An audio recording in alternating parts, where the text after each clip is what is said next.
Okay, has it started to record? Yes. Okay, so Eco 501 Managing Economics Section 1, Week 3 or Class 3, whatever. So in this week, we're going to look at uh, how to think like an economist. And then the next class, we'll get into some applications of some basic economic theories. For example, the law of demand and elasticity of demand, and how these help us in making business decisions in the business world and also in the real world. So what I'll do, first of all, can you see the, Yes, sir. okay, good. Yes, sir. Okay, you can see it. And basically what we're going to do, we've broken down the slides into topic 1, topic 2, topic 3, topic 4, and, oh, there is no topic 5. Okay, so first of all, what we're going to do, we are going to look at what is competition, what is rationality, why do we need rationality in our analysis. Second, we're going to look at price-taking behavior and what pure competition or perfect competition actually is. So let's stop share and get to the slides. Where's the slide? Ah. Okay, so here's the slides. So just this is just a little review of what we did in the previous week. We said that we're going to look in a market setting. A market setting is two parties. This party is the buyers. This party is the sellers. And to keep things very simple, we are always assuming that households are the buyers and the firms are the sellers. And these two parties, they involve in trade. Trade means exchange. And then we said that in an exchange, there has to be an incentive for both parties to enter the exchange, so that the exchange is mutually beneficial for both parties. Finally, we discussed that information set. Do buyers know more than the sellers, or vice versa? Or is it that buyers and sellers have the same set of information before a transaction?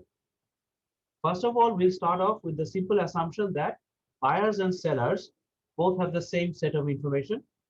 Later on, we'll break this assumption and see what happens. Finally, in our text, the fifth condition was distribution. We're not interested in it.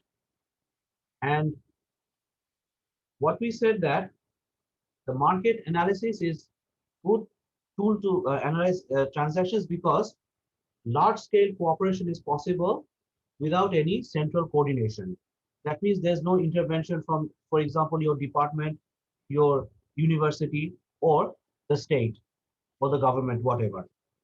So first of all, we start with competition, rationality, profit maximizing firms. So shall we start, shall we go to topic 1 then? Yes, sir. Okay, lovely. So topic 1, the reference is Stiglitz and Walsh, page 25 to 29. First of all, what is competition? Competition means basically we're fighting for some market share, right? Do you guys understand competition as something where we fight for market share? Yes, What sir. do you Okay, if we fight for market share, then let's give you an example. There's 4 mobile operators in Bangladesh: Grameenphone, Robi, Banglalink, and Teletalk. Now, their market share is unequal. Grameenphone has more market share than the others. But if we had a situation like this, everybody had 25% of the total market share.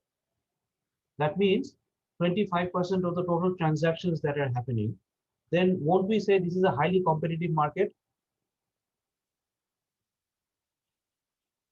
There are 4 operators in Bangladesh. 100 taka transactions are happening every second. Each operator commands 25 taka of the 100 taka. Can we say that this market is highly competitive? Yes, we can, because everyone is Yes. going for the another pie of the chart Hmm. in their market share. Because Correct. everyone is doing in the Okay. So competition means basically how much market share you have, number one. Number two, how what is the distribution of the market share? Okay. Now, in economics or economic analysis, we start off with the concept of perfect competition or pure competition. Some textbooks write perfect, some textbooks write pure. So basically, what happens is perfect competition means when each seller has zero market share. What will that imply? There's 100 taka transactions every second happening in the market, but my total market share is very, very little. Not exactly zero, but say 0.001%. What does that mean? Okay, let me give you an example. Uh, what are the two most common items you will find selling on the streets in Dhaka city? right now it's mask. Huh? What are the two Right most now it's mask. mask? No, no, no. No, it's There's right now. something more than mask. What are the two most common things you will find in Dhaka city selling on the streets? Number one, they're bananas. Number two, Yes, sir. they're eggs. Energy Does saving anybody? bulb. Huh? Energy saving bulb. But if you go and walk in Dhaka city, what are the two Yeah. most what are the two most transacted commodities? Are they bananas and eggs? Are they bananas and eggs? Yes, sir. Yes, sir. Banana popcorn, sir. Or popcorn? Okay, no problem. So, how many eggs do the people of Dhaka city eat? Let's make a little guess. Okay. Officially, there are 20 million people in Dhaka city.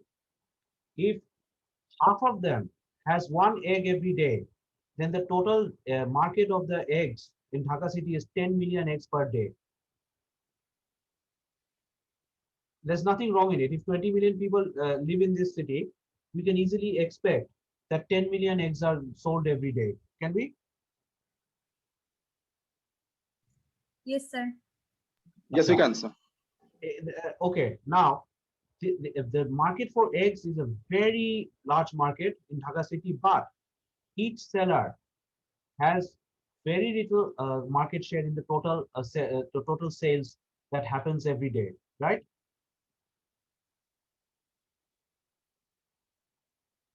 How much market share does each seller have?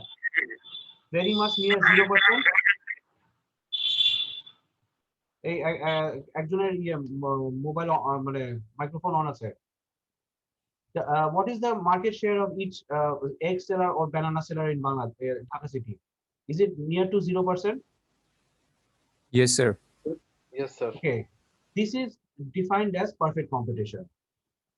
When the seller, their total sales in the entire market is very, very little, almost near to 0%. This is the assumption that we start off with. This is never going to be possible, but this is the assumption that we start off with. Then we deviate from the assumption and see what happens. But first of all, what is the implication of zero market share? The implication of zero market share is, can a single seller influence the price of bananas or eggs in Dhaka city by selling more or selling less? No, sir, they can't. No, sir. They can't. So that is the implication of perfect competition, that no seller can influence the price of the commodity by selling more or selling less. But if Grameenphone tomorrow morning decides to stop their operation for 2 days, that will create havoc on the mobile phone industry, right? Yes, sir. But if I'm selling eggs or I'm selling bananas, if for the next 7 days I go home and to my village and I don't sell any eggs or bananas, will that affect Dhaka city? No, sir. No, Okay, so the first thing is that if the seller's contribution in the total market is very much near to zero, we call that perfect competition. What is there are two implications of that. Number one, no single seller by selling more or less can influence the total outcome of the market. That means price will be fixed by supply and demand. Supply is defined as supply of all the farms. Demand is defined as demand of all the households. Got it now? yes, sir. Okay, so that's why under perfect competition, sellers are price takers. You will find this term in your text. Price taker means I take price to be given. Acha. Now our Nepalese friends, what is the most common item that you see on the streets of Nepal that sell in Kathmandu or Pokhara? Momo. What? It's a kind of food. It's fast food, Nepali fast food. Lovely. What is its name? We call it momo. Momo. Okay. So how many people sell momo? Many people, right? There are many people. They even sell in streets and restaurants all over. Okay. So can a single seller influence the total outcome of the momo sales in Kathmandu or Pokhara? No, no, no, no. So you see, in Dhaka context, I gave an example of eggs and bananas, which are the two most popular items. So in your context, or for the Nepalese context, you can develop a model using the momo food. Okay. Okay, sir. Okay, lovely. Now, the next thing that we wanted to focus on is rationality. Rationality means being clever. Being clever means when I maximize something, I maximize it because I like it. When I minimize something, I minimize it because I don't like it. Whatever makes us happy, we want to see the maximum of it. Whatever makes us sad, we want to see the least of it. So rationality is basically choosing the best from a set of alternatives.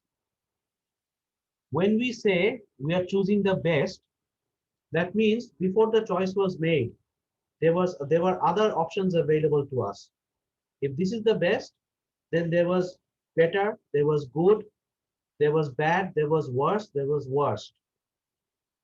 So if I am a rational person, I will choose the best means I have ranked all the alternatives that are available in front of me before a choice is made, then I choose the best. Somebody might say, I want to choose the worst. Can this be possible?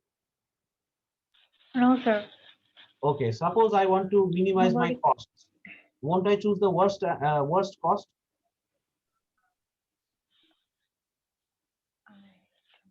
If you want to minimize your expenditures, what do? Do you choose the highest expenditure or the lowest expenditure? Lowest expenditure. Lowest expenditure. Correct. So actually, best means the maximum for things that we want to maximize, the minimum for things that we want to minimize. So this is how best is defined. Okay. So if it is a happiness problem, we will definitely choose the maximum outcome. If it is a paying problem, like say expenditure for households or cost for farms, we will definitely choose the minimum set. Okay, got it now? Yes, sir. Yes, Okay, yes, sir. Acha. Why do we want farms to be rational? This is the next question. We can answer this question by saying like this: what will happen if farms are not rational? If the farms are not rational, will the society maximize their entire welfare? No, sir. If households are not rational, will all the households in the economy or in the market maximize their social welfare? If households are not rational, that means they're not choosing the best or choosing the worst if it's a cost problem. So, will the households as a whole in a market maximize social welfare? No, sir. That's why we have to assume that households are rational, farms are also rational. So what happens is they will end up maximizing their social welfare. Second thing, over here we've written, we maximize net profit. What does this mean? Do you know what net means? When we say net price, net weight, net income, Total, I think it's total. it is something minus from the total. For example, your total income is 100 taka and your 10% is your tax. So what is your net income? Total income minus tax, right? Yes, sir. For example, you buy a can of Coke. It's written that you have 500 grams of Coke. All right, but the can weighs say another 50 grams. So the net weight is what? 550 minus 50. So you get 500 grams of Coke. Any economic activity which we minimize or maximize is based on the net principle. If we want a benefit, in this case revenue, then we have to pay a cost. If we want to have utility or happiness from consuming, say, some bananas, we have to pay a price. There is an expenditure that we have to incur. So all maximization or minimization problems are basically a net problem. Revenue minus cost, actually we're looking at benefits minus cost. Okay. Is there any question up until now? No, sir. Okay. So there's one thing I have to say. The thing is, there is a big argument that in real world, you will never find perfect competition or pure competition. Then why are we using this perfect competition or pure competition as a benchmark? We know that the human body temperature is 98.4 degrees Fahrenheit. Right now, if we take the temperature of any one of us in the class, nobody's temperature is 98.4. But 98.4 is used as a standard against which we decide whether we go to the doctor or not. If our temperature is too much more than 98.4 or less than 98.4, we definitely get panicked and we go to the doctor. Perfect competition is very much like the human body temperature of 98.4. We just look at it as a standard, then we see what happens when we deviate from that standard. Okay? Yes, All sir. right? Okay, Okay. sir. Sir, So- deviation কেন হয়? Sorry? Sir, why does these deviations happen? For example, if there's only one producer in the market, will we have perfect competition? No. If Right. there's only one buyer in the market, will we have perfect competition? So basically, sir, because of all No, the sir. other external variables, maybe Yeah. the government, the economic situation, and everything. Anything. But the thing is, we want to first of all identify what the best possible outcome is in the world. The best possible outcome in reality will never be possible. Okay. Got it, sir. Acha. After this topic one, these are the two questions that you should be able to answer. Why does the basic competitive model assume rational consumers and profit maximizing firms? Best way to answer this is what will happen if the consumers are not rational, the firms are not profit maximizing. You just say that total social welfare will not be maximized.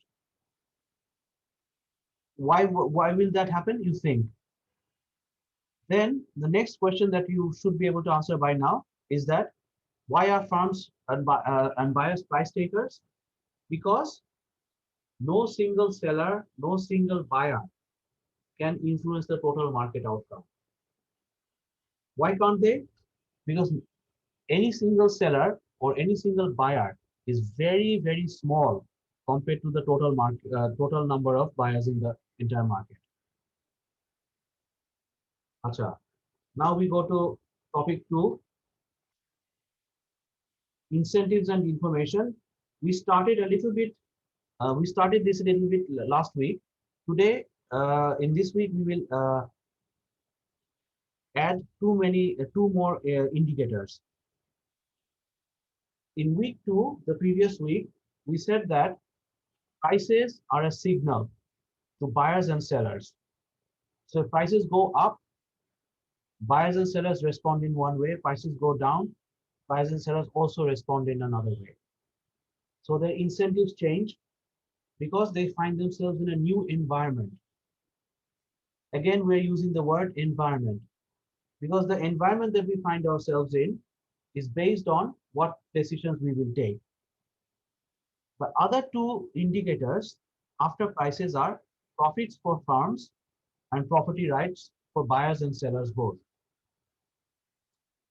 How does profits for influence decisions of sellers? If the sellers find out that a particular area is having high profit, then capital will move to that part. For example, when Corona came, didn't we all pay very high price for masks? The one-time use Yes, mask? sir. Yes, we did. Yes, sir. Okay, how much did you pay? Do you remember in the beginning last year during this time? 200. 200. No, one-time use. Money you use it for one day and you throw it away. 25 taka. How much? 25 taka, sir. Okay, 25 taka. How much are those masks right now? Those masks, 5 taka, 5 taka or 10 taka? 10 5 to 8. taka 5 piece. Per piece it's 5 taka to 8 taka. Okay. So what happened was when the corona came, the people who are who were the beginners made huge profit by selling a 2 taka mask for 25 taka or 30 taka.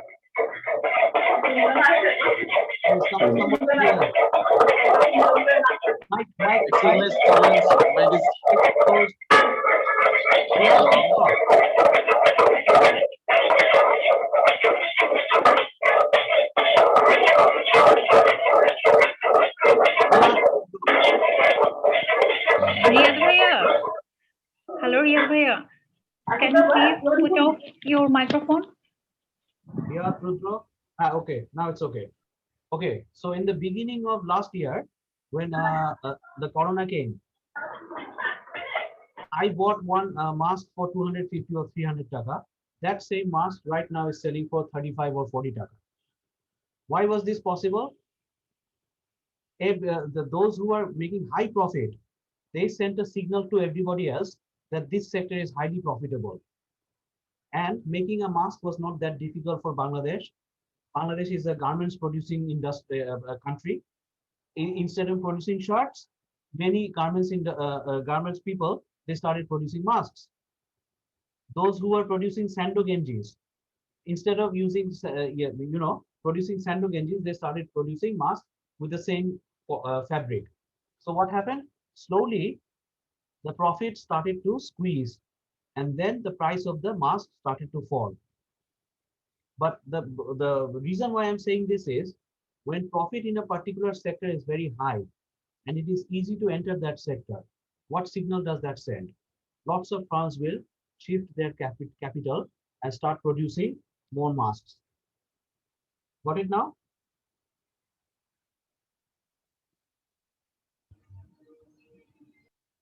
You get it now? Yes, sir. So profits sends a signal just like prices do. Finally, property rights. Property rights means that I have the right to own something. I have the right to sell something. If this is not well defined, as a buyer, I don't have a incentive to buy something because I know somebody might come and steal from me. As a seller, I also don't have an incentive to sell because something bad might happen. Let me give you a simple example. If people are stealing from people all the time, will you have an incentive to create wealth? If you live in a society where some people are stealing from people all the time, will you have an incentive to create wealth? No, No, no, sir. sir. No, sir. Nobody will have an incentive to create wealth. For example, I have a flat. I know that this is my flat. Nobody will come and disturb me. So I'll have an incentive to buy a flat or create wealth. But if these property rights, my ownership to own, my freedom to sell when I want, if these two are not well defined, nobody will have an incentive to create wealth. If nobody has an incentive to create wealth, then social welfare again will not be maximized. That's why with prices, we also have to think about profits. We also have to think about property rights. Profits are nothing but, now let's get to the slides, signals to firms to determine how and where to allocate their resources and technology, or where capital will fly. And property rights is just the right to own something, the right to sell something. So now, this is what may happen if there are no property rights. We already answered this question. There will be anarchy in the society. If there is anarchy in the society and there is no government intervention to solve the problem, what will happen? If people have to live in a society like this, people either they will hide their wealth at any cost, or they will have no incentive to create more wealth. Anyway, whichever way we look at it, social welfare will not be maximized. Okay? Yes, sir.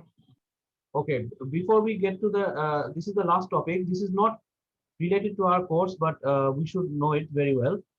We just pass it.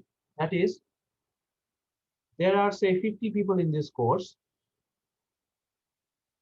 If you know that the marking system is fair, what will happen? You will all have an incentive to work hard for a better grade. Do you agree? Agreed, sir. Okay, so somebody in the class gets 3.9 out of 4. Somebody in the class gets 3 out of 4. There's nothing wrong in it because we've assumed that the grading policy in this course and all your other courses are fair. So whoever works hard, they get a high grade. Whoever failed to work hard, they get a low grade. It's a fair deal. Now, let us assume that we are looking at the good students and the not good students 20 years later. If a very high degree of very good CGPA grants you access to a lot of opportunities in life, and the low CGPA means that your opportunity to life is narrow, what will happen in the next generation? Children of the good students will automatically get exposed to better facilities, opportunities in life. Children of the students who did not do well in this course will not get access to so many opportunities. So in course of time, fair system can lead to high inequality. Does that make sense? Yes, sir. For example, in Bangladesh or even in Nepal, because we have some Nepalese friends here, in both the countries, the government subsidizes education for a lot of poor people, right? Yes, sir. Now, suppose the government in these two countries did not do this, what would have happened? I'm rich, I can afford, my child will go to school. Another person isn't rich, they cannot afford, their children cannot go to school. It's fair. Because I have the ability, my child will get it. Another person doesn't have the ability, their children won't get it. What happens in course of time, competition can lead to high inequality in a society. These things have happened over time in many societies. Every society is unequal, but there is an upper limit that if it is more so too unequal, then there is chaos in the society. Okay, so one thing we just need to know is that there is a trade-off between incentives and inequality over time. In our class, it's a fair deal. You work hard, you get a good grade. You don't work hard, you don't get a good grade. But if getting a good grade gives you opportunity, access to opportunity, then in the next generation, if there is no help from the government in Bangladesh or in Nepal, then that will lead to a very unequal, unjust society. Okay. So by the time we finish this, these are the things that we should be able to understand now. You just think how these three things send signals, how they influence our decision making. And why is there a trade-off between incentive and inequality for market economies? And what will happen when property rights fails? Okay. Does anybody have any questions before we get to the next topic? No, sir, I don't have any. Okay, so I'm proceeding to the next topic. The next topic is, let me see, what is it? Right. So far, we said that prices, profits, property rights, etc., they determine how resources will be allocated. There are a few more ways how resources can be allocated, bypassing the price system, which we have seen many times. Acha. That is, oops. Okay. Have you seen resources being allocated through queues?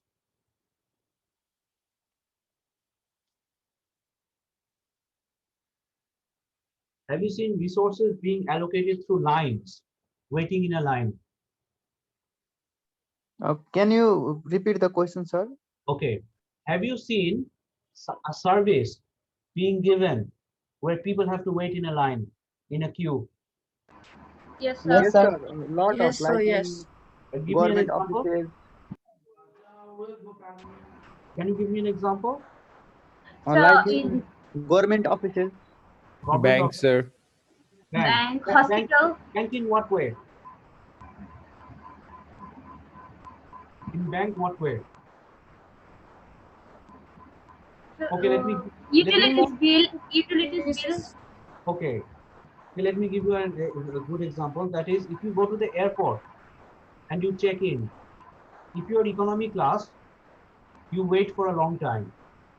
If you're business class or first class, you wait in a different queue, right? Yes, sir. Yes. So anybody who has traveled outside Bangladesh, whatever ticket they bought, they must have seen two different queues.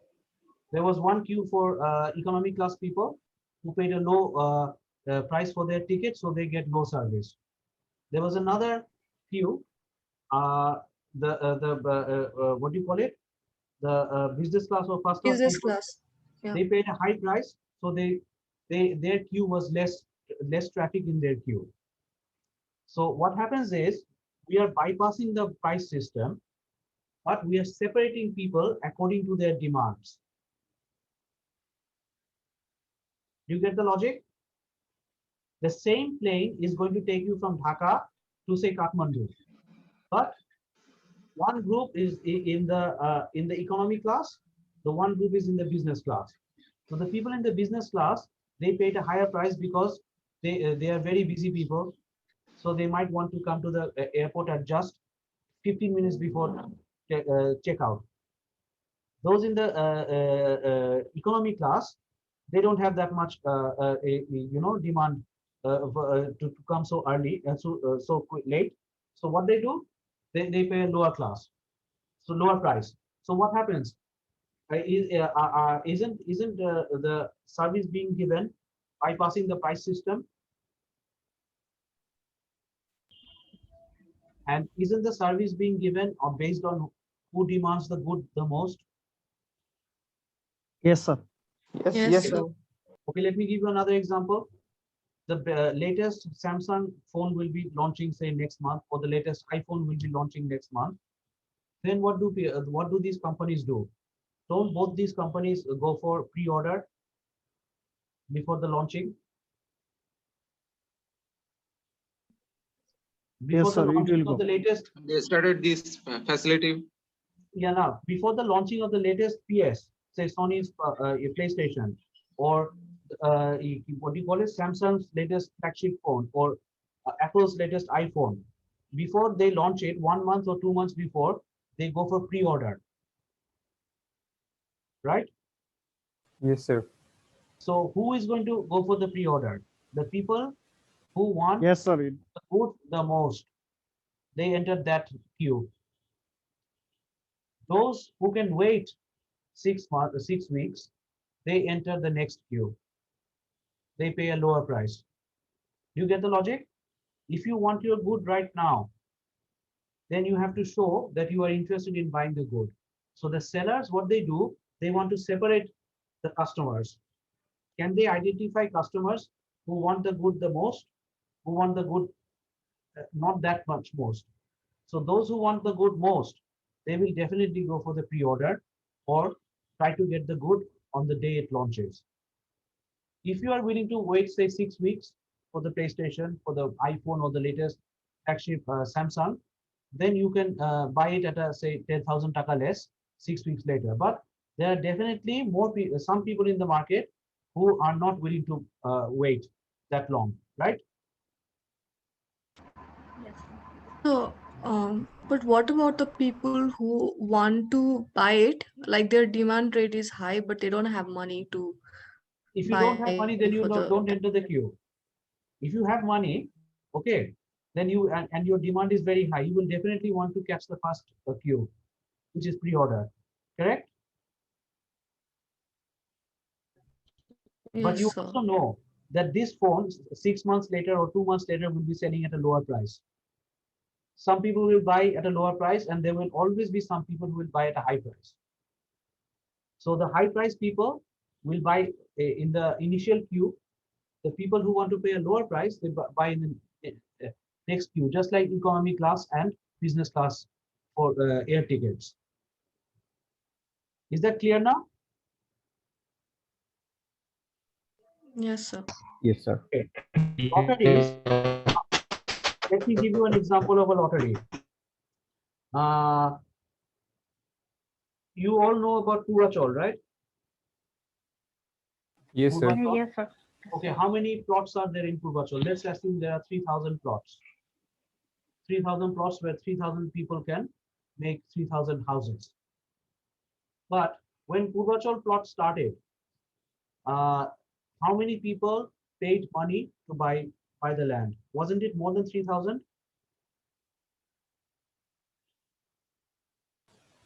Certainly, sir.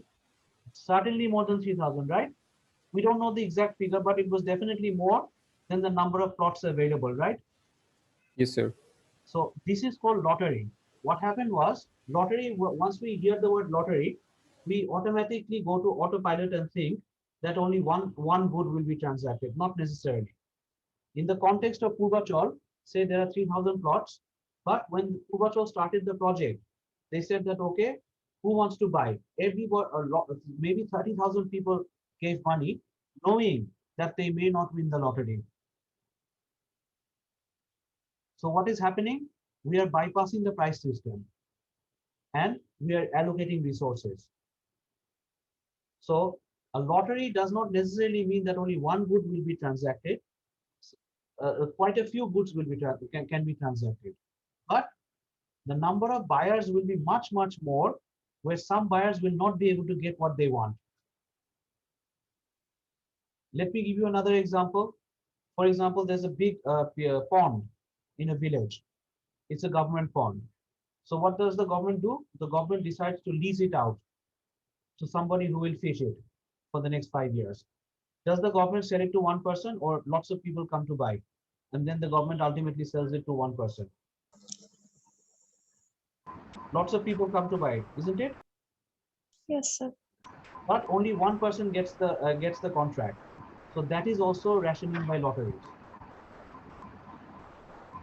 Coupon is another way of allocating resources.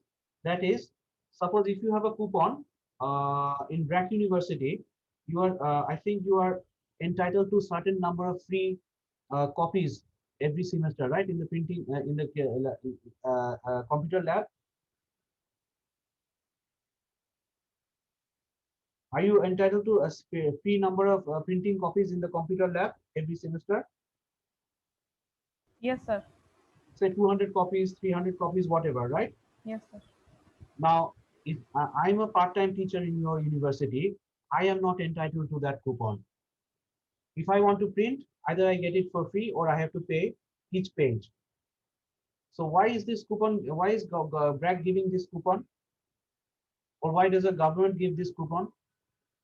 The government gives these coupons to people who cannot normally afford to buy. For example, government can give a coupon to people in the village to get a certain number of food items, ration card. In your case, in Bragg University, your university is giving it to students because they assume that students are not earning that much. So they are entitled to say 200 or 500 printings every semester. Okay. So after you finish this topic 3, alternatives to price system, you think about how you can use queues as a model, how you can use lotteries as a model, how you can use coupons as a model to allocate resources. The basic argument is that we are bypassing the price system. So the learning outcome is that we that we're bypassing the price system and we're allocating resources. Is there any questions up until now? Sir, what type of firm would engage in these alternatives? So, like in queue system, any type of firm can get involved. Sorry, can you say it again? There is one question: what type of firm would engage in these alternatives, right? So, in either in rationing by queue or rationing by lotteries or rationing by coupons. So, any type of firm can be engaged in those alternatives. You think when it is possible? Sometimes the government engages in these things. Sometimes, one second, please.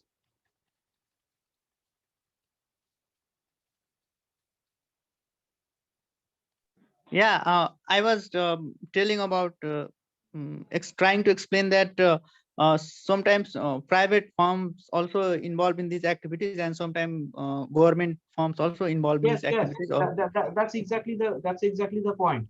Not necessarily that's resource allocation. Governments can be involved in these 3 ways. The private sector can also be involved in these 3 ways. For example, the 2 queues in the airport. It can happen for a national carrier. It can also happen for a private carrier, right? Okay, sir. Okay. But the thing is, both of these carriers, whether that is the government carrier, the national carrier, or whether it's a private carrier, they are bypassing the what do you call it? The price mechanism to allocate resources. Okay. Okay, sir. Thank you. Okay, lovely. So the next thing is we are going to do reading graphs. Let me stop share first. Is there anybody in the class who has totally forgotten what graphs are?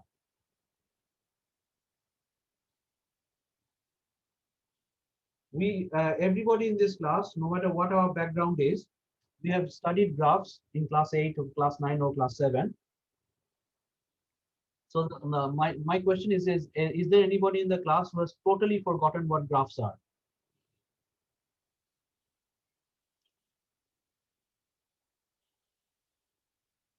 I think there's nobody like that. No?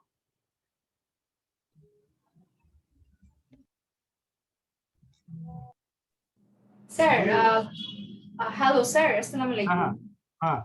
What's wrong? Sir, I know about the graphs, but the thing is, whenever I want to put it in economically terms, that is a little bit difficult for me actually. Okay, no problem. So but you do remember the basics of graphs, right? Yeah, sir. Yeah, yes, sir. I Okay. remember the basic things. Okay, if you remember the basics, then remainder is just common sense. Is there anybody else? What's your name? The person who said that you have problems with economics. Sorry, sir. What's your name? Sir, Yeah. Sadia Hussain. Okay, is there anybody in the class like Sadia who remembers graphs but thinks they're a little bit not confident about graphs? Me, sir. Okay. Me too. I So now did study graphs in the previous semester, but but still you struggle with it. you're So struggling yet and you have a little yes, bit sir. of confusion, right? Okay, no, Yes, sir. there's nothing wrong. If you know that where your problem is, where your gap is, then you can make an effort to correct it, right? If you don't know where your gap is, then you're in deep trouble. So it's good to know where your gap is. Is there anybody else? Yes, sir. Okay, great. So we have some Yes, people sir. in the class who aren't confident with graphs. No problem. Now, what we want to do is we want to know these two things first: how to read a graph and what is slope is. I think we don't need to get into too much details on how to read a graph, but what we want to do is graph is nothing but a two-dimensional representation of some phenomenon, of some event, of something that happens. When we say two-dimensional, that means there are two axes. One is the horizontal axis. The word horizontal comes from horizon.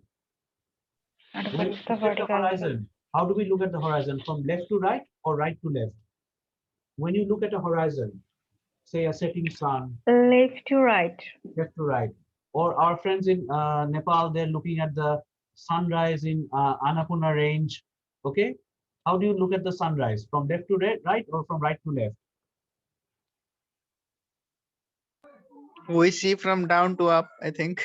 Oh, down to up. Okay. Okay, you're facing Yes. down to up. Okay, no problem.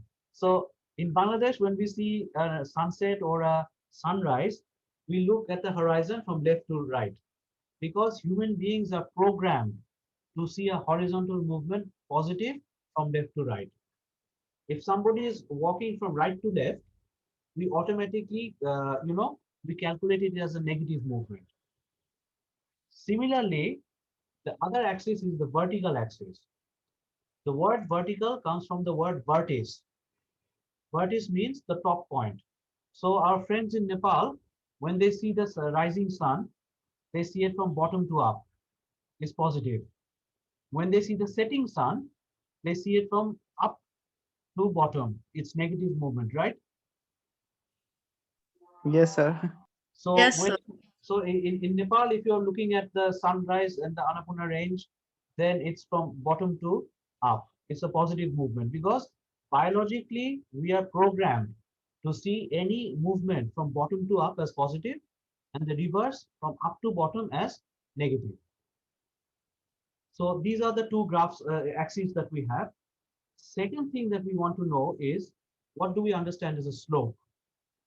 A slope is nothing but how tilted, how inclined a particular curve or a line is. That means, is the inclination 0 degree or is the inclination 90 degree? These are the two extremes. The inclination will be either 0 degree or 90 degree. In between, it can be 10 degrees, 20 degrees, 30 degrees, 40 degrees. As the inclination increases, the slope increases. As the inclination reduces, the slope reduces. This is all we want to try to analyze, and we don't need anything else. So, by definition, this is our horizontal axis. This is the origin, the point of reference. Any movement to the right is positive. Any movement to the left is negative. This is the vertical axis. So any movement from the origin above is a positive movement. Any movement downwards is negative movement. And those of you who are not confident with graphs, do you remember the concept of coordinate? Those of you who are not confident with graphs, Sir, can you brief about coordinate? Acha, you have problems with the word coordinate, right? Yes, sir. You forgot, but you're less confident with it, right? Sure. Coordinate is nothing. Coordinate means two things. So when we write a coordinate, we write it like this. A is a point, okay? And it has an X number, it has a Y number. 0. What is the X number? The horizontal value of the point. What is the Y number? The vertical value of the point. So if we are looking at this point, 2, 3, what information do we have? From the origin, it is 2 units to the right. From the origin, it is 3 units upwards. And then we get this point. So coordinate means coordination. It's just linking the two dimensions of the particular point. And the numbers that we see, by definition, 2 will always be the first x-axis, 3 will always be the second y-axis. So is that clear now? The person who asked this question? Yes, sir. Okay, lovely. Sir. Now, there are two things in economics when we look at graphs that is different from graphs of mathematics. The mathematics graph over here, you see, x is always negative, y is positive. Over here, x and y both are negative. Over here, although they did not show, x is positive, y is negative. Okay. Now, the thing is, in economics, no variable will be negative. Price can fall, price can rise, but price will never be a negative quantity. The amount of product that we produce or consume, that might increase, that might decrease, but the amount that we produce or consume can never be less than 0. So all the points that we want to look at in economics is all in the first quadrant. We are not interested in the second quadrant because second quadrant has one variable negative. We're not interested in the third quadrant where both the variables are negative. We're not interested in the fourth quadrant where one of the two variables is negative. So in economics, since we don't encounter any negative value for a variable, we focus only on the first quadrant. Is that clear? Yes, sir. Yes, sir. Okay. Now the next idiosyncrasy is that by definition in Sir, I mathematics. have a question. Oh yeah, please. Sir, why do we need the third and fourth quadrant actually? We don't need it. We won't need it because in the second, third, and fourth, either one or both of the two variables are negative, right? Yes, sir. In economics, price can never be negative, quantity can never be negative, interest rate can never be negative. They can be 0 maximum. But do we see any negative values? No, sir. So that's why when we plot a relationship in a graph using economics, we are not interested in the second, third, or fourth quadrants. That's why we don't need these 3 quadrants. Oh, okay, I'm clear, sir. Okay, lovely. So you're clear. Now the next thing is, those of you who are from a mathematics background, or you remember the basic mathematics, by definition, x-axis is always the axis of the independent variable. Does everybody remember this? Yes, sir. Y-axis is the axis of the dependent variable, right? Yes? Yes, sir. In Yes, sir. economics, most of the times we will be reversing this trend. This convention was done by Alfred Marshall, who was an English economist in the late 19th century. What he did, he put price, which is the independent variable, on the vertical axis, and quantity, which is the dependent variable, on the horizontal axis. So this is known as the Marshall convention. When this happens, I'll show you. I'll tell you what problems you will see. But just remember, most of the times in economics, the independent variable is not going to be the x-axis, it will be the y-axis, the vertical axis. And the dependent variable is not going to be the y-axis, it will be the x-axis. Okay? So this আমরা আজকে দেখাবো এটা, we'll show it. ঠিক আছে? So there's nothing to be worried about. But just get it into your system that price will now, whenever we see price or any other independent variable, it will be on the vertical axis, not on the horizontal axis. Okay? Acha. Over here, we have a table. We have a person called Michelle, and Michelle's opportunity set is given over here. Okay.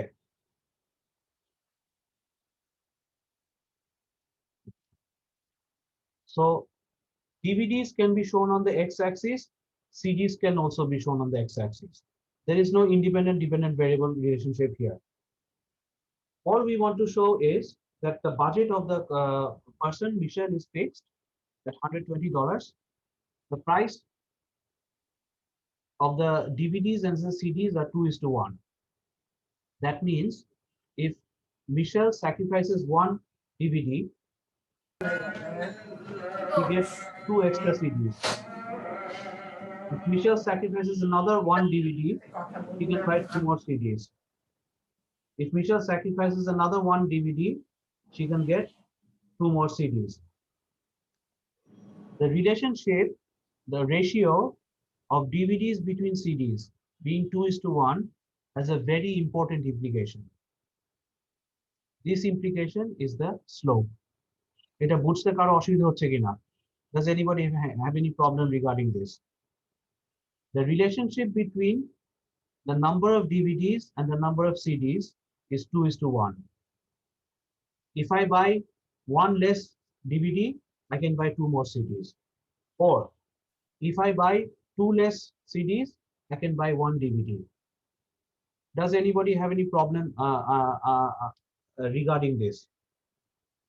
The ratio. No, sir. No, sir. No, sir. Okay, then once we get in front, this will be a little bit more clear. Now, slope by definition is defined as rise and run ratio. When we use the word rise, are we visualizing the vertical axis or the horizontal axis? Vertical axis. That means we're in Nepal. We're looking at the sunrise or the sunset. When Vertical axis. Vertical axis, correct. And when we use the word run, which axis do we visualize? Do we visualize the horizontal axis or the vertical axis? Horizontal axis. So the ratio of the change in the y-axis to the change in the x-axis is the slope. Is it clear now?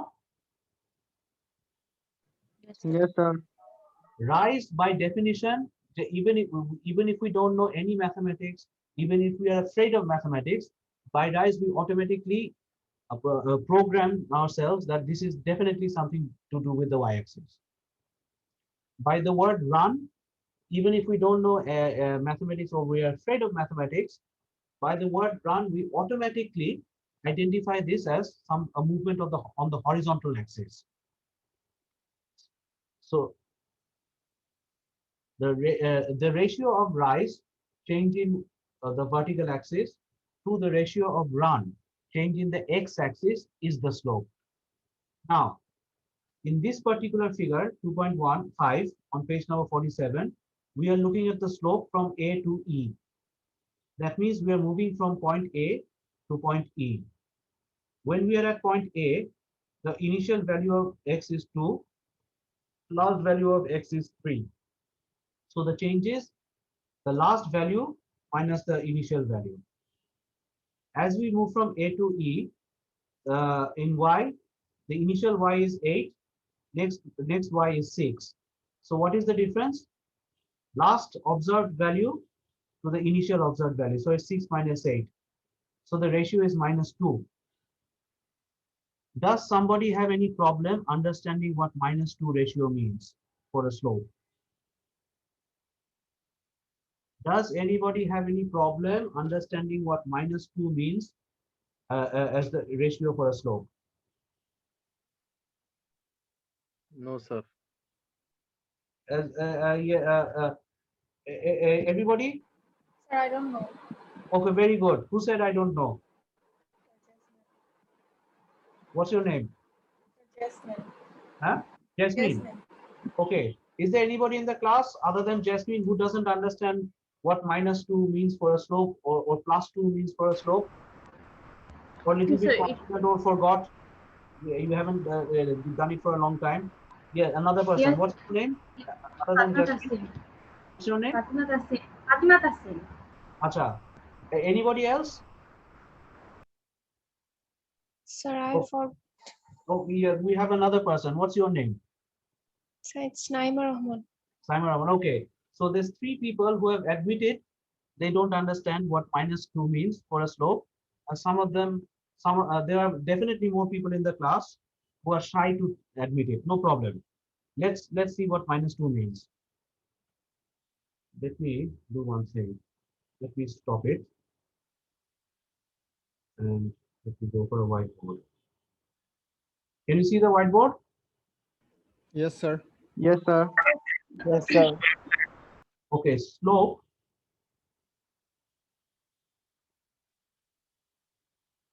is defined as rise by run. Okay, we have all agreed that rise means change in y. And we have all agreed that run means change in x. আমরা সবাই একমত তো? Do we all agree on this? Yes, sir. Yes, sir. Yes, sir. Okay. Yes, sir. What does del y mean? Del y means y has changed. Whenever we say Y2 minus Y1. no, I want to Okay. generalize it. Okay. Y last minus y initial.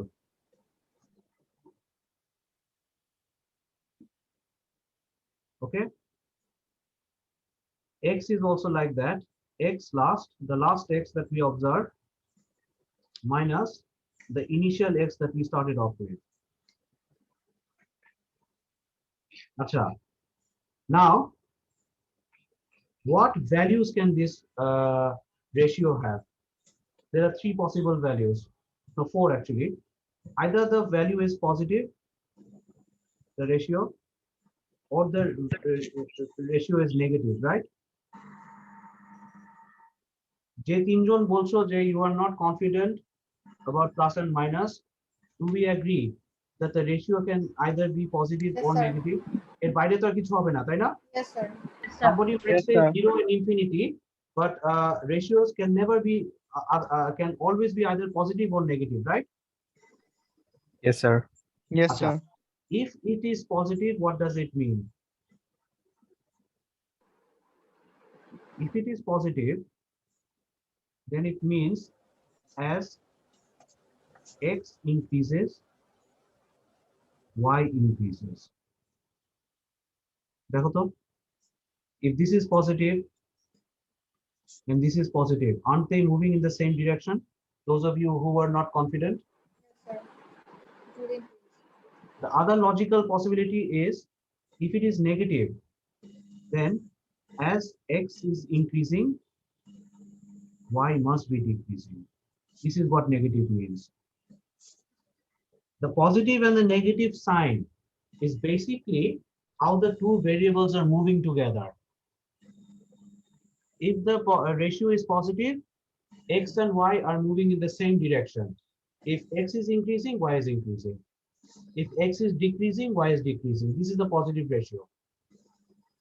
If the ratio is negative, then the two variables are moving in opposite directions. So if x is increasing, y is decreasing. If x is decreasing, y is increasing. Is that clear now? Yes, sir. Yes, sir. Now we Yes, sir. great. Now we get back to the thing over here. Look, we have moved from A to E. What is happening? X increase korche. Isn't x increasing? Decreasing. And what Yes, happens sir. to It's y? increasing. Decreasing. Decreasing, right? Decreasing. Decreasing. That means x and y are moving in opposite directions. If x is increasing, y is decreasing. কেউ যদি বলে যে I want to see the movement from E to A, just the opposite. আবার এটা বন্ধ করেছে. Just a second, please.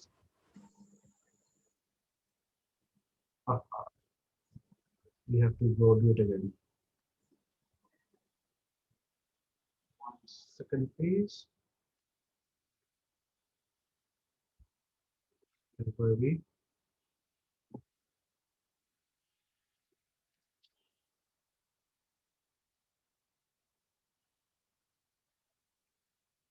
Okay, so if x is increasing from 2 to 3, y is decreasing from 8 to 6.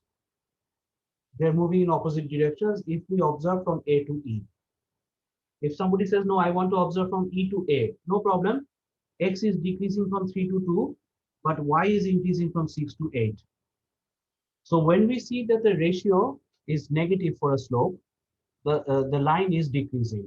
It is tilting downwards. If the ratio is positive, this same line will be upward sloping. It will be rising. Let's see.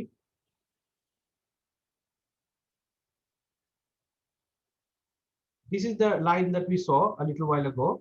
This one. What is positive? Why is this positive? See, the ratio is positive.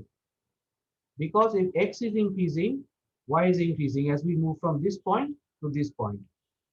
If we do the opposite, from 3, 4 to 2, 1, 2, if x is decreasing, y is decreasing.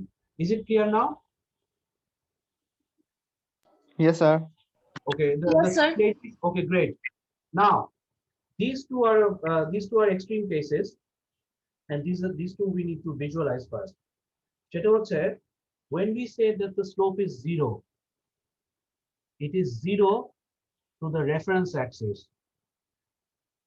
Let me repeat this thing 2 more times. When we say that the slope of a straight line is 0, it is 0 to the reference axis. It is 0 to the reference axis. What is the reference axis in this graph? The x-axis, the independent axis. Because Yes, sir. now, why is it 0? As x is increasing, is the value of y decreasing, changing? No. So that's why it's 0. Visually, this straight line is parallel to the independent axis. Okay?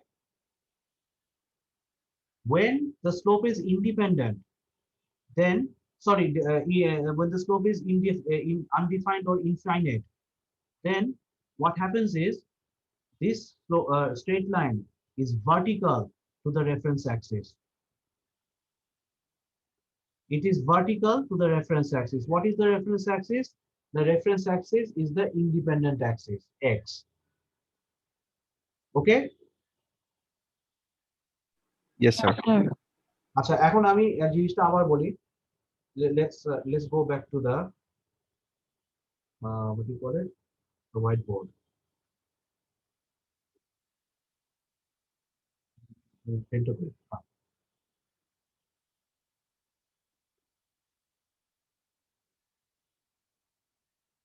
So those of you who are from mathematics or remember mathematics, we all agreed a little while ago that by definition, x-axis is the independent axis, y-axis is the dependent axis.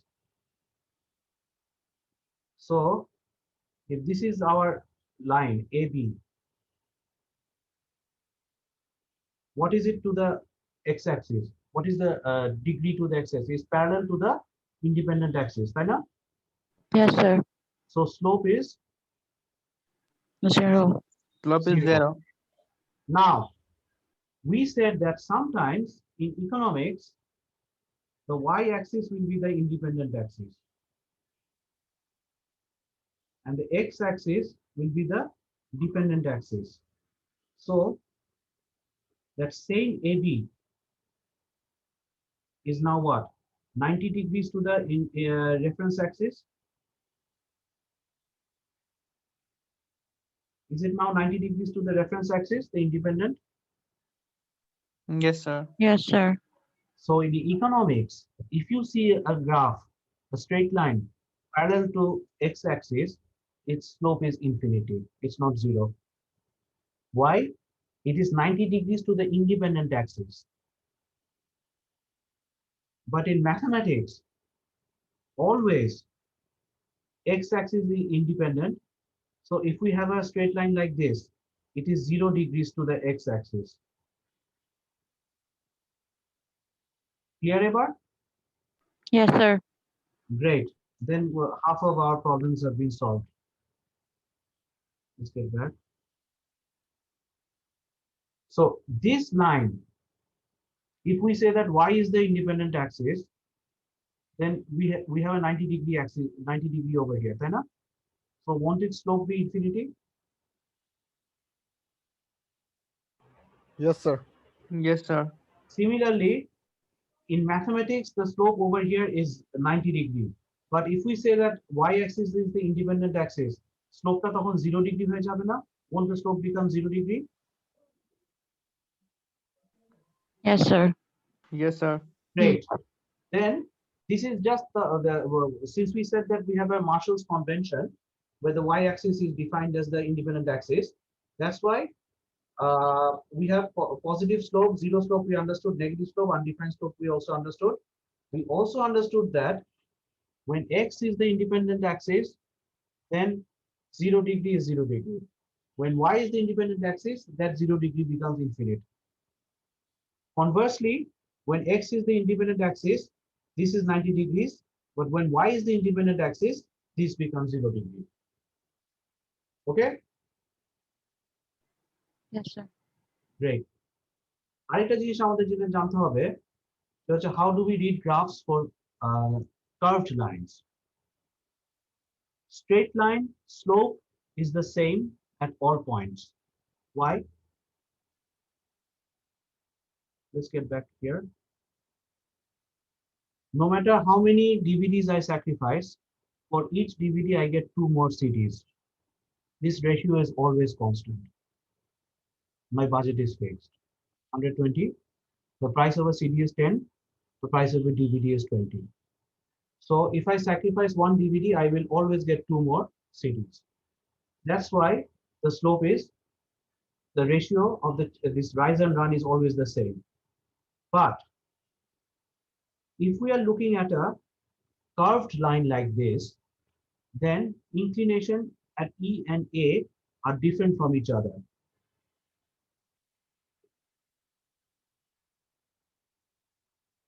Look at the inclination over here. And then look at the inclination over here. If X is our reference axis, at which point is it more steep? At point E or at point A? Visually, Point A.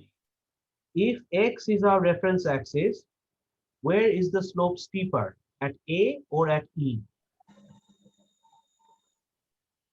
Sir, E. Acha, who said E? Sir, Anwaruzzam. Okay.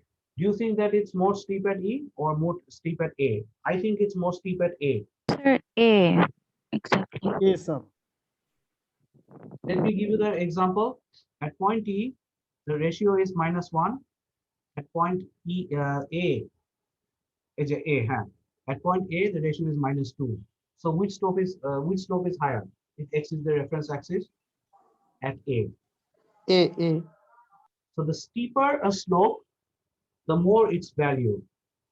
Now, in this particular example, since we have a curved graph, that's why the slope will be different at different points. What we were going to do now is we will try to interpret what happens if the slope increases.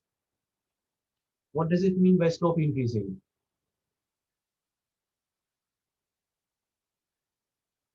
No, এগুলি তো আমরা করছি আগে। এটা এখন করে লাভ নাই। Okay. What is a production possibilities curve?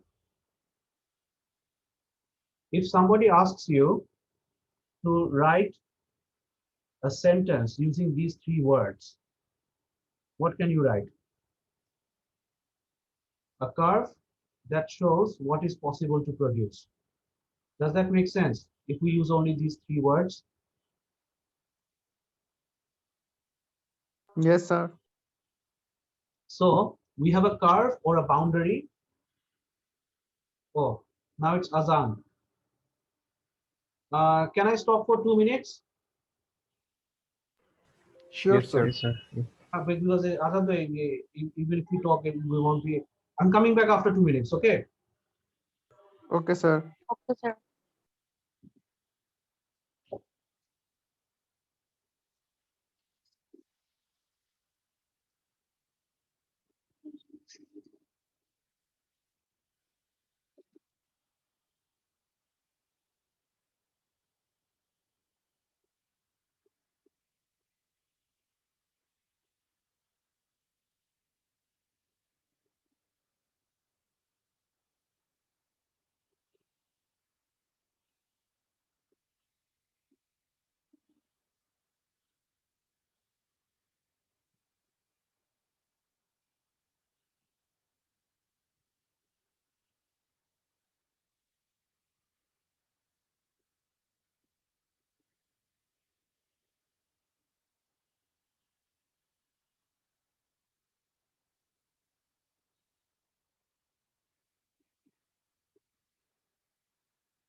Okay, I'm back. Is everybody here?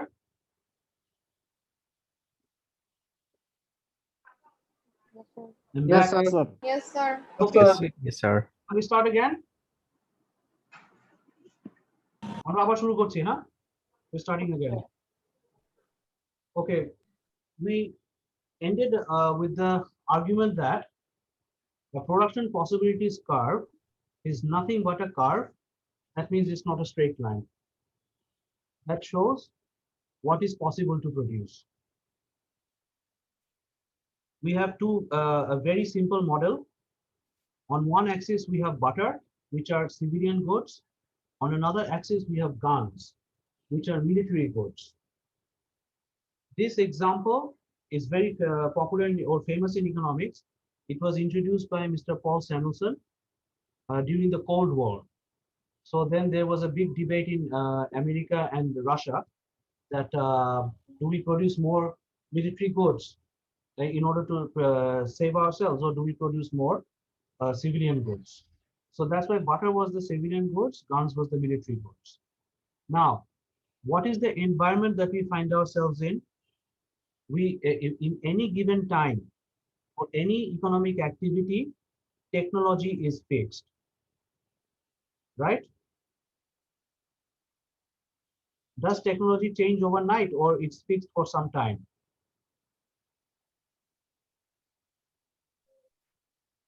Does technology change overnight, or is it that technology is fixed for some time? It takes time. Okay, so our technology is given, that means it's fixed, and the time that we are observing this particular economy, it's also fixed. Now, what is the opportunity cost? If we produce more butter, we sacrifice more guns. If we produce more guns, we sacrifice more butter. Okay. Now, over here, compare this table with this table. In 2.1, we sacrifice one DVD, we get 2 more CDs. Sacrifice another DVD, we get 2 more CDs. So the ratio between DVDs and CDs was always 2. Is it the same ratio over here? As No, we sir. move from, if we sacrifice 10 guns, we can get 40 units of butter. If we sacrifice 20 guns, we should be getting 80 units of butter. Sorry, we get only 30 units of butter now. Anna? Yes, sir. Yes, If we sir. sacrifice 74 to 40, we get less. So the more and more butter that we want, the less and less guns we have to sacrifice. Let's look at it from here, point F to point C. If we move from point F to point C, at point F we have 0 butter and but 100 guns. If we come to point C, we gain 40 units of butter, sacrificing only 10 guns. If we move from C to B, what happens? We again get 40 more units of butter. But now, how many units of guns are we sacrificing? Are we sacrificing 10, or are we sacrificing more? Around 30%. Let me repeat myself again. Some people are not understanding, I think. From 0 to 40, when we move from F to C, we gain 40 units of butter.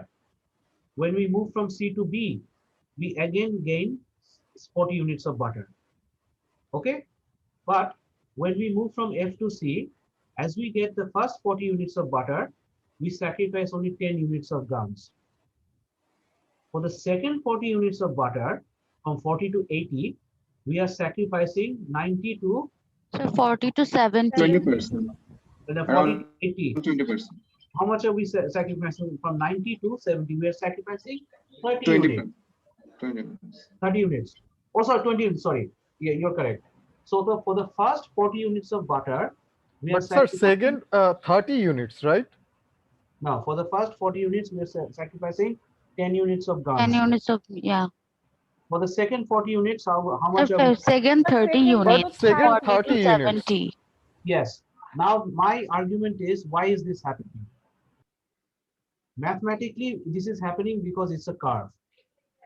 Okay. So if somebody says, gives a mathematical argument there's nothing we cannot debate with that person. But how is this graph related to our real world? How is this graph related to economics or a business decision that we might have to take? If no, if a society is producing only guns and no butter, so what will happen? For the first 40 units, we will hire some labor from the gun industry and transfer them to the butter industry to produce butter. Does that make sense? There's only two industries in this economy. One industry produces guns, another produces butter. So for the first 40 units, we are transferring 10 units of labor from the gun industry. Okay. When we do that, what will we do? We will definitely choose that portion of the labor unit in the gun industry that is the most efficient, producing both guns and butter. Does that make sense? Yes, sir. Okay. Yes, So sir. we're happy.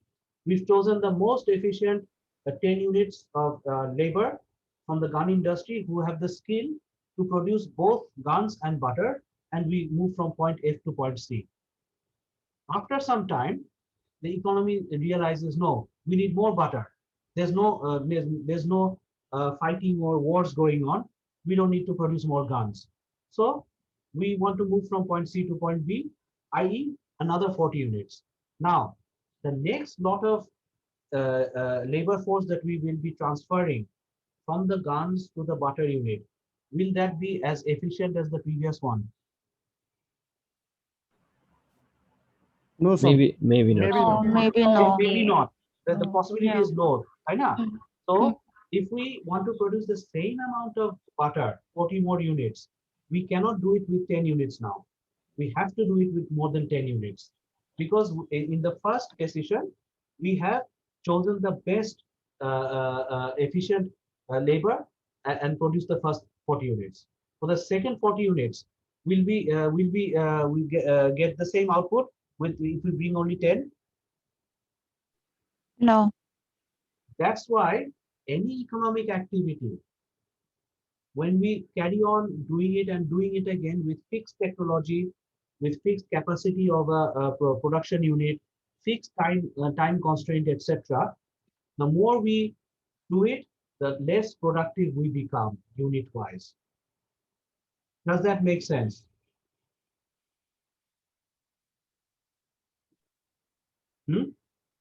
Sir, can you, sir, repeat it? The more and more we continue an activity. For example, I have a factory. The capacity of the factory is fixed, right? Yes, sir. Even if I want, suppose I make bottles every day. This factory makes bottles for, say, Square Pharmaceuticals. They need bottles for one of their injections. So I have a factory. This factory has a maximum capacity. It can't produce more than, say, 20,000 bottles per day. Okay. If I produce the first 5,000 bottles, I will be using my labor efficiently. But the more and more bottles that I carry on producing, won't my labor become less and less counterproductive? Yes, sir. Yes, sir. Yes, sir. This is a real world phenomenon. If we produce guns only and we want to Product produce, decrease. yeah, productivity per unit will definitely fall. For example, if we wake up in the morning and we don't take any rest and we work till 6 o'clock, from say 8 o'clock to 6 o'clock, we work 6 and 4, 10 hours in one day. As time progresses and we don't take any rest, won't we be less and less productive at 4 o'clock to 5 o'clock? Yes, Then we sir. work at say 9 o'clock to 10 o'clock? Yes, sir. Because we did not take any rest, we did not take any food, etc. So this is the thing is, when your capacity is fixed, your technology is fixed, your time is fixed, the more and more you carry on with an activity, the less and less productive you become as the activity carries on. And that's why the slope at C is flat, the slope at B is a little bit steeper, the slope at A is a little bit steeper if our reference axis is X. That means the opportunity cost of producing more and more butter becomes very high because it becomes more difficult to sacrifice more and more guns. Got the logic now? Yes. Sir. Yes, sir. So this is the same thing. This is known as diminishing returns. Diminishing means that gradually decreases. Returns means our productivity, our outcome per unit. Is there any question regarding this topic so far? If there is, we'll go back before proceeding to the next topic.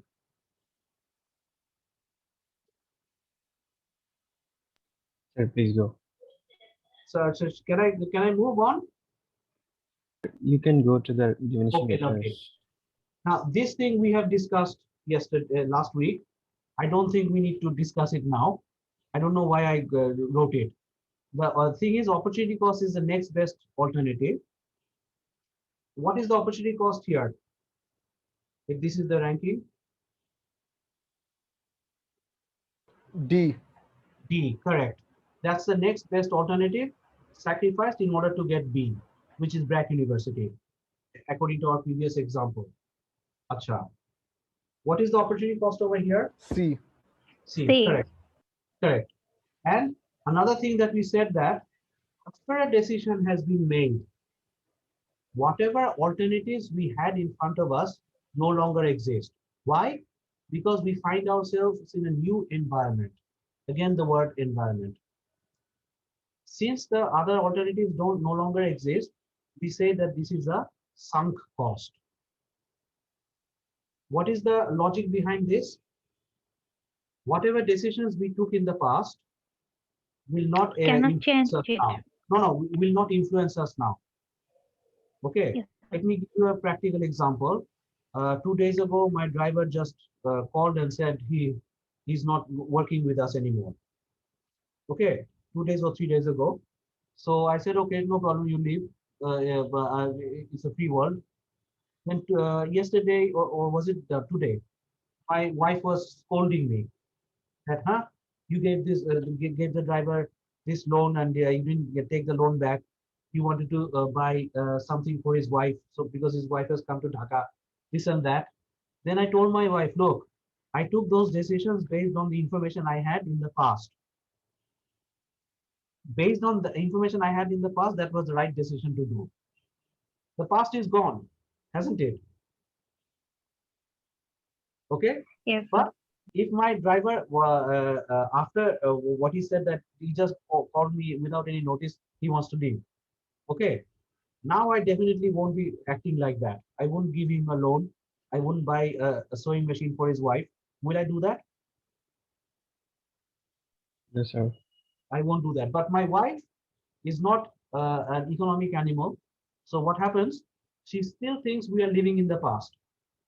When we make a decision on the information based on what is available right now. What will happen after the decision, we don't know. For example, all of us have come here to Brack University to study, and I have come here to teach. Before we came here, did we know that there will be COVID, there will be online classes? No, sir. Or No, this sir. semester, online classes will carry on, or maybe online classes will carry on even in the next semester. No, sir. We didn't know No, this. sir. So in decision making, it's very difficult. There's a behavioral problem because we are always influenced by past bad decisions. But the rational thing to do is, okay, this is the new situation. How do I get myself out of it? Okay. So in the COVID, I give you another example. Our family property, we were in deep trouble at the beginning of COVID. Our tenants, they started not paying rents to us. Okay, and we incurred a huge deficit. Everybody in my family started panicking. Okay, so I told them that, look, it's a new situation. Let's try to find a solution. In 2 months, we found a solution. The thing is, it's very difficult to not be influenced by past decisions. But the clever thing to do is not to be influenced by past decisions. We are now in a different environment. We are now in Brack University. Whether we like it or not, we have to try to find out what is the best way out. the best way to make it good grade, etc., etc. Okay, got it? Yes, sir.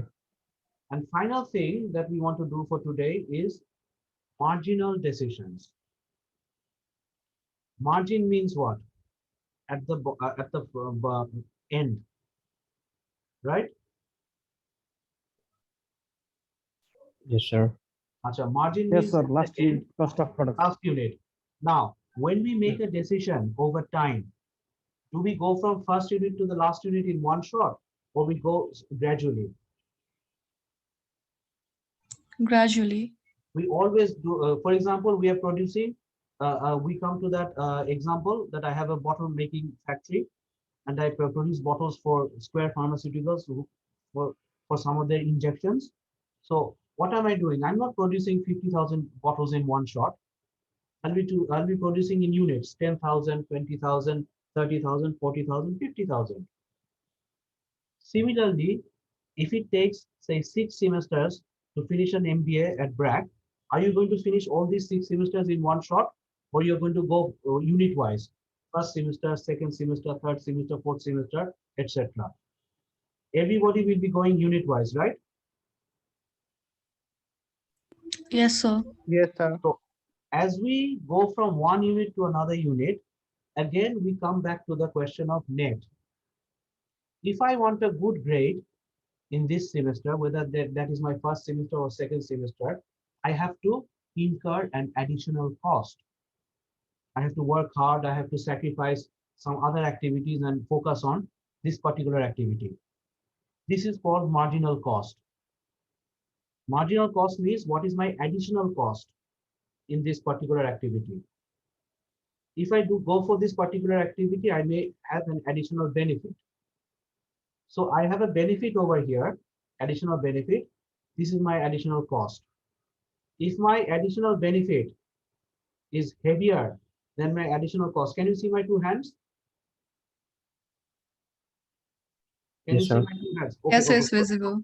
Okay, so if this is the benefit hand and this is the cost hand, if you see in a balance that the additional benefit is heavier, how will your decision making work? You will definitely go for that particular activity, right? Marginal benefit is greater than marginal cost. Okay, right? Yes, sir. Right. If you see like this, that the additional cost that you will have to incur is much more than the additional benefit. In Bangla, we say kharnache bazna beshi. Okay, in that case, will you have an incentive to go for this particular activity? No, sir. So over here, now let's look at the slide. If your additional benefit is more than your additional cost in this particular activity, you say, yes, I will go for it. There is a definite answer. If you find that the additional benefit is less than the additional cost, you definitely say no. But if you say like this, that marginal benefit is equal to marginal cost, can you definitely say yes or no? Sir, maybe it depends on the No, no, no. This situation. one, no, no. Situation is like this now. Cost is more than the benefit. Then definitely you say no. Situation is like this. Benefit is more than the cost. You definitely say yes. But if it is like this, they balance each other. Can you definitely say yes or definitely say no? Depends on the situation, sir. Indecision. Sorry, sir, once again. Indecision. You are indifferent now. Right now, Indecision. you cannot definitely say yes. At the same time, you cannot definitely say no. That means we are in indifference point. This is called efficiency. This is called equilibrium. When there is, for example, once the balance change, when the balance is balanced, then you have no incentive to make this one heavier or lighter. You have no incentive to make this side heavier or lighter. So you are in equilibrium. This is known as an efficient situation. We will encounter this next week. This is also known as an equilibrium situation. We will encounter this next week. Okay. Sir, is it related to break-even point? Breaking up? Is it related to break-even point? Break-even point. No. Break-even point is a situation where revenues and cost balance each other, right? Yes, sir. So now it's related to that, but it is not totally related to that. Once we get to theory of firms, you remind me. I'll show you why. Yeah. Okay, sir. Okay. Break even here, it's related to that, but the thing is, okay, we will be looking at this in detail next week, but I'll just give you an example. If your GPA is increasing, what happens to your GPA? Does it increase or decrease? Sir, increase.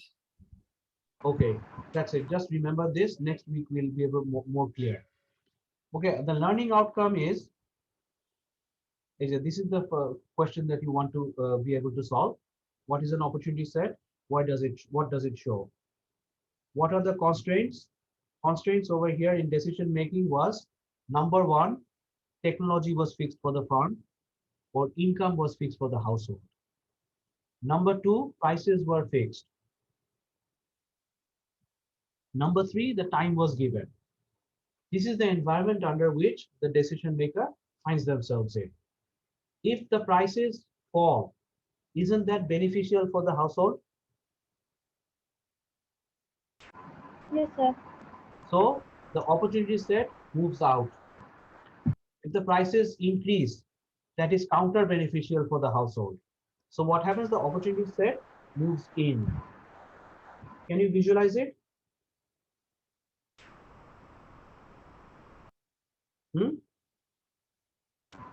If the prices increase, then your budget is squeezed. If your income is unchanged, and if the time framework is unchanged, so what happens? You find yourself in an environment that you don't like. So your budget constraint is shifting inwards. It will go inward. Correct. And if the prices fall, where your income is unchanged, then your budget will go outwards, right? Yes, sir. So this is the role that the constraints play. If they change, they may lead to a favorable situation where your function will move out. They may lead to a disfavorable situation where your function will move in. Production possibilities frontier we have already discussed, and you'll be able to answer this. Opportunity cost, sunk cost, we've discussed last, what do you call it? The last class. Okay, so this should be week 3. Okay. Okay, we are going to look at this in the next week plus other topics. And final notes again, subscribe to my YouTube channel and press the bell icon so that you know when the updates are happening, and enroll to the Google Classroom section 1, section 2. Until Bugs is full up and away, we will be relying on Google Classroom. Okay. And if you have any queries, send me an email, or since we have a Facebook group now, you can knock me in the Facebook group. Okay. Okay, sir. Okay, sir. And our Okay, sir. friends. Sir, Sir, to enroll in the. Sorry. Excuse me, sir. Sir, you just said that enroll in a Google Classroom, right? So. Yes. Link for How do we enroll in Google Classroom? I sent the link a lot of times. Last week I sent it 2 times. Didn't you get it in the email address? No, sir. Oh, okay. Sir, this is also in our Facebook group, sir. It's in the Facebook group also. Yes, yes. If you check the Facebook group, and you will find the link to the Google Classroom. Nevertheless, I'll send it again today. Okay. Sir. Okay, sir. Okay, sir. Tara, those of you who have not enrolled in the Google Classroom, I'll send it in the Facebook group again. Okay. Sir, I have a question. Yes. Sir, my mail ID is not enlisted in a database. What do you mean it's not enlisted? When did you? Sir, I mailed you. Oh yeah. Oh yes. I remember. Mahmudul Hassan. Yes. Your name is what? Azizul Karim. Sir, Mahmudul Hassan. When did you? No, I didn't get any mail from Mahmudullah Khan. Can you kindly email me again? Okay, sir. You email me your name, your student ID, and which section you belong to. Okay. Okay, sir. Okay. You do that because today I got another query from Shaila Sharmin, and there's another gentleman called Azizul Karim. So you send it and update you the three emails now. Okay. Okay, sir. Thank you, sir. Okay, no problem. And any other questions? Do we have any questions? No, sir. Okay, and our Nepalese friends, did সব কিছু ঠিক আছে? ঠিক আছে sir. Oh, very good. তাহলে তো বাংলায় কথা বলতে পারি আমরা। কি বলো? Sure sir, I Okay. got that. ঠিক আছে, যাক আস্তে আস্তে সবাই শিখছে Bangla. Okay, then I'm signing out now. Okay, sir. Good night. Okay, sir. Assalamu alaikum. Walaikum salam. Assalamu alaikum, sir. Hopefully we'll meet again. Bye. Bye.